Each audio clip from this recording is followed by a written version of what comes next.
Oh, boy. Yeah. So In the Bible. In the Bible. Those stories are crazy. And it doesn't mean that there's no God. Of course. It doesn't mean that. It means there's probably something in these stories.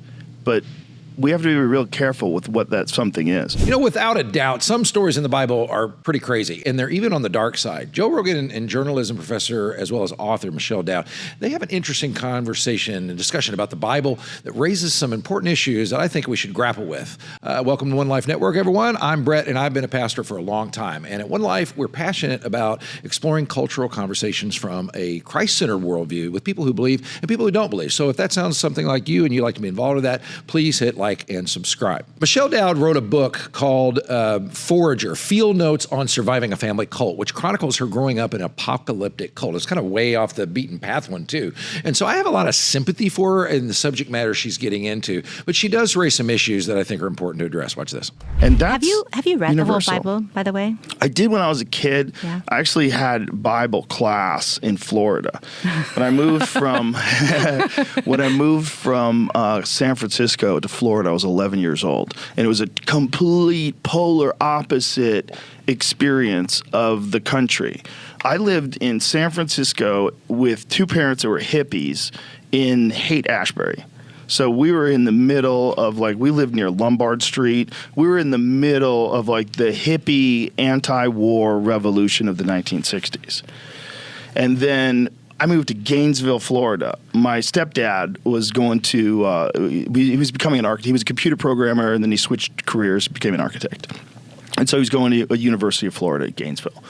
And so we were there. So now all of a sudden I'm around alligators. There's fucking alligators everywhere. It was like, are you people? Why do you have giant monsters everywhere? This is so ridiculous. So we had alligators, super weird, swampy weather, and religion. Yeah. Religion was in the schools. Like in public school, you had Bible class. And they also paddled you. It was the first time I'd ever been hit by a teacher. In Florida. I got in this fist fight with this kid, and they whacked us with a paddle. One of the things that a lot of people who have read the Bible, or they have read a portion of the Bible. I definitely don't think I read the whole thing. Well, yeah, that's the thing. Is not very many people do, and that's why I asked, because a lot of it is kind of tedious history, and there's a lot of he begats, and there's the whole line, of Christ, all the ancestors, and the whole delineation of all that, and where I come from, we were encouraged to read a verse of the Bible, but they would always tell you what it meant. Right. And so I kind of went against, I used this little pen light and did it late at night, but I read the whole thing cover to cover when I was 8. And if you read every single book in order, you start to find that there's a lot of really beautiful places in the Bible, but there's a lot of stuff that's really violent. And then there's a lot of stuff that contradicts itself. And it's because it was written in different time periods by different authors and different languages. And it also has historical context.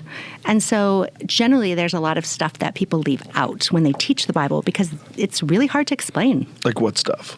Well, first of all, when you do teach the Bible, and she's getting at the right thing, and I see, again, she came out of a cult, so she's talking about that, and they do very much isolate words, but good, responsible Bible teaching always takes those things into consideration, like language and background and historical context and literary context. All those things are factors, and you can usually tell the difference if you're paying attention to someone who teaches it from that angle as opposed to someone who does not. For example, this one's taught a little bit, but King David, I'm sure you've heard of him, as of David and Goliath, but then he became a powerful king. And he saw this woman is often talked about, Bathsheba. He sees her bathing on a roof. And where we came from, we were taught she shouldn't have been bathing on the roof. Now, right. Anyway, he demands that she come to him, and she is the wife of a soldier of his named Uriah, a top soldier, and he commands her to lie with him, and she becomes pregnant.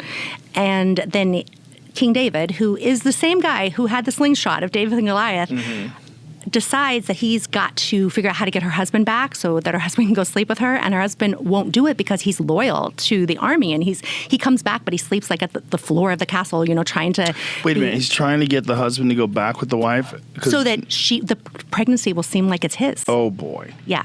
So in the Bible. In the Bible. Dirty David. Yeah, exactly. And it doesn't even end there.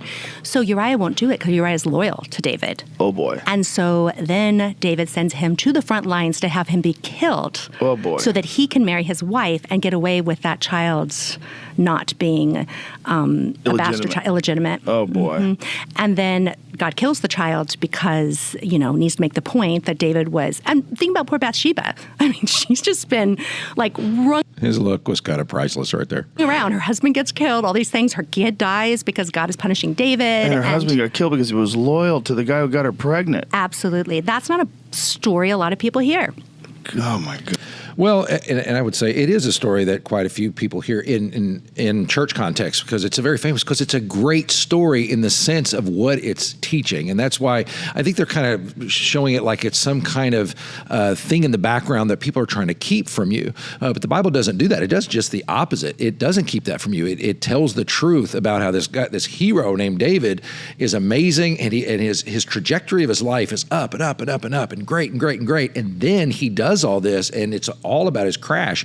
And the crash on the post side of this incident is really rough to read. And you see someone nearly disintegrate and finally is redeemed and all that, which is the point of the story. The stories are crazy. It's just if you're being honest and if you believe in God, but you also know that people are full of shit, you have to put all this stuff through a filter. You just have to. And it doesn't mean that there's no God. Of course. It doesn't mean that. It means there's probably something in these stories, but we have to be real careful with what that something is. Well, and I don't profess to know. I don't know why. They condone slavery. The Bible condones slavery, like flat out. It's in there. Now, when it comes to kind of having a filter, the Bible actually invites you to do that. There's no resistance to that whole idea. And these stories, even though they are crazy, the goal is to tell you the truth. And that's one of the things that people admire about the Bible is it doesn't take its heroes and try to clean them up in any way. It just tells you the honest truth about who they were, what their good qualities were, what their bad qualities were, and we all know that human beings can be really, really rough and do some very rough things. Even people that we look to as good, we know they had rough patches in their lives. They weren't perfect. That's the whole arc of the Bible. What it's about is creation, which is God's original plan, the fall, which the Bible talks about, all these fallen heroes, and then redemption in Christ, then finally the restoration of that. So that is the whole point of the thing that we need to make sure we're careful about. And then when they get into the slavery thing, I'm going to send you to one of our videos where we did, Sam Harris talked about this as well, and so we handled this a little bit more in depth and responded to that. I want to commend you to that, but they're going to hit one more thing here. There all the time. Yes. Women are essentially second-class citizens. And you know what I found out recently? That there was a woman before Eve. Depending on who you ask. Yeah. So what was that one? Well, that's not in the 66 books of the Bible that most people are taught in the Protestant tradition or the 69 or whatever in the Catholic tradition. That's part of the Apocrypha. So these are books of the Bible that didn't make it into, Christianity as such that we the editor's cut today. Yeah, it was an editor's cut, exactly. Well, and then the one thing I want to get to is the editor's cut comment. So the editor's cut comment kind of gets to something that is at the heartbeat of a lot of people's objections to the Bible. You hear oftentimes, well, there were other books.